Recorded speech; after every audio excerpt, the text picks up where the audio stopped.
Today I'm going to break down the melodic masterpiece that is Language by Porter Robinson. This is one of the most magical songs that helped shape the new EDM sound back in 2012 when it was released. And what I'm going to do in this video is show you some of the timeless, beautiful techniques that helped make this song so good so that you can apply these techniques to your own music and make some pretty beautiful, powerful music as well.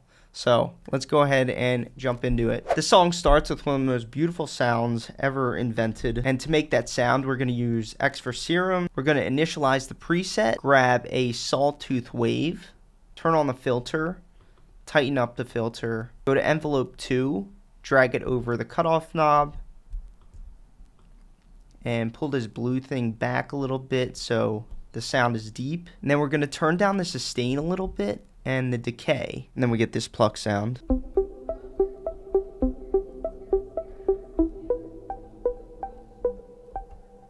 It's best sound in EDM, and this sound plays a repetitive interval art melody. And the way that works is it starts on the E and it triggers an 8th note, which means 8 notes per bar, and then the second note is on A, and then it just repeats over and over like this.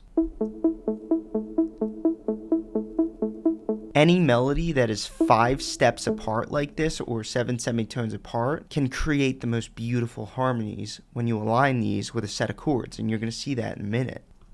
I'm going to add a region for these chords, and now these chords use the same sound as that melody, and they also trigger in 8th notes. And the first note of the chords is this really long D note for 2 bars, and then the second 2 bars is where these chords come to life. And this is where things get pretty cool, because all the movement of the chords happens on the second 2 bars. So we go up to that F sharp, and then down to the E, down to the C sharp, and then back to that D. And in the intro, they're technically not even chords yet, they're just intervals because they only have 2 lines. And the second line would go an octave up and just sit on the 5th, or 5 steps up from this root note. Here it is with the arp.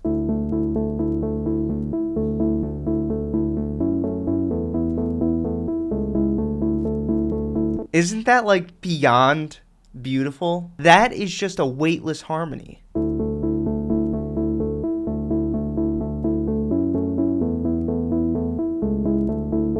Come on, that is gorgeous. Now what's cool about these chords is that this movement here is actually pretty rare. Like, you couldn't just copy these chords and put them in your song, otherwise your song would sound like this song. And that wouldn't happen if you copied the chords from 99% of other songs, because most songs just use basic diatonic chords and very basic movements. Like, if any other artists use these chords, they would most likely use them like this. 1 chord per bar, maybe the chords vary in length.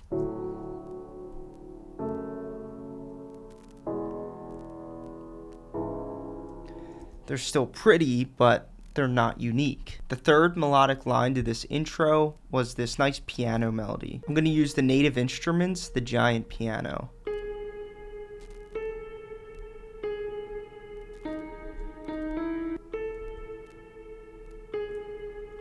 And then we take this piano and we put it up an octave.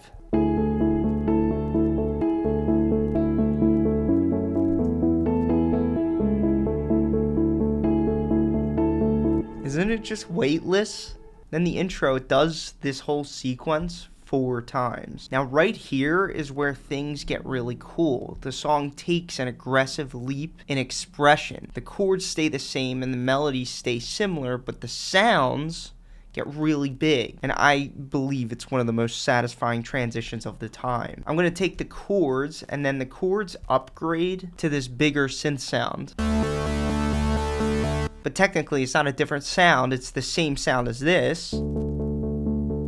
It just has a wide open cutoff knob.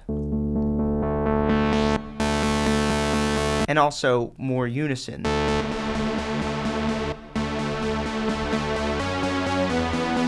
And that's how you add expression to increase the energy of a sound. But that's not the only thing he does to add expression here. Remember, in the intro, the chords only had 2 lines, but another line is added, and that's the third.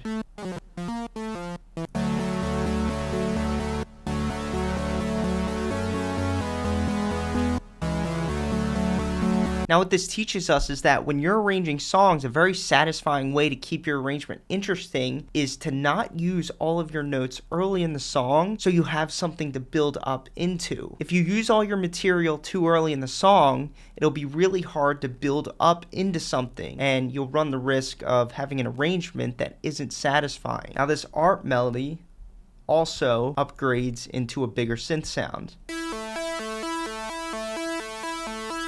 And again, it's the same sound as the intro. I just wanted to use a different track because sometimes it's easier to do that. But this ARP, it doesn't stay the same. The ARP actually forms into the main melody of the song, which is kind of cool.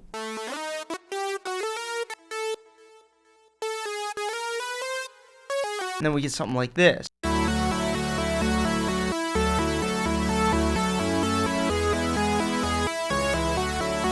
One of the most beautiful melodies of all time, but it doesn't end there. This is also where the piano goes from this sort of introductory sound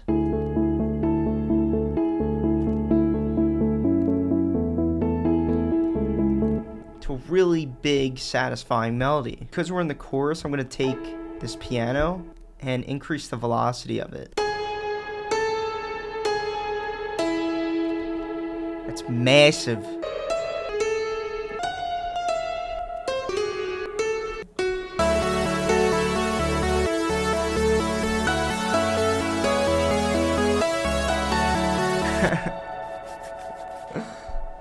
Do you love it like I love it? Now I'm going to show you what I think made this song work so well, and that is how he made the arrangement interesting with really good transitions. I always say to my students, it doesn't matter how good of a melody you have. Like, this is a beautiful melody.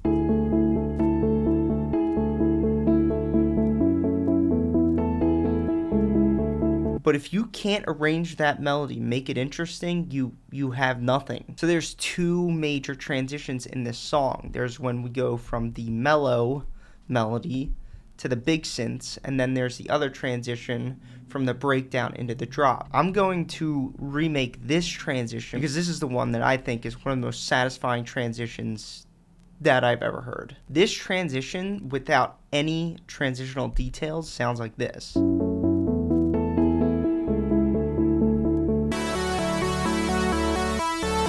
That's just not satisfying. Nothing's telling us that this is the same song. So what Porter did was he took the chords on this last sequence and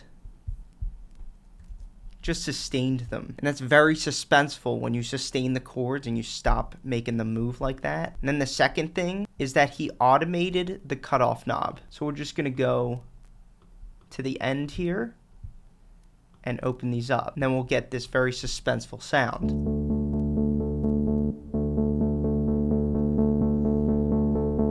Hear how it's like opening? And then this ARP does the same thing with the cutoff knob as well.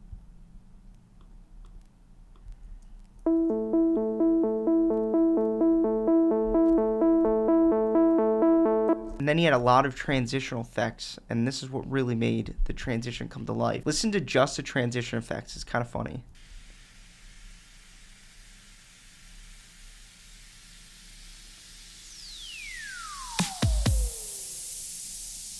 Isn't that crazy? Now with all of the effects in place, listen to how satisfying this transition is. Again, I think this made the song.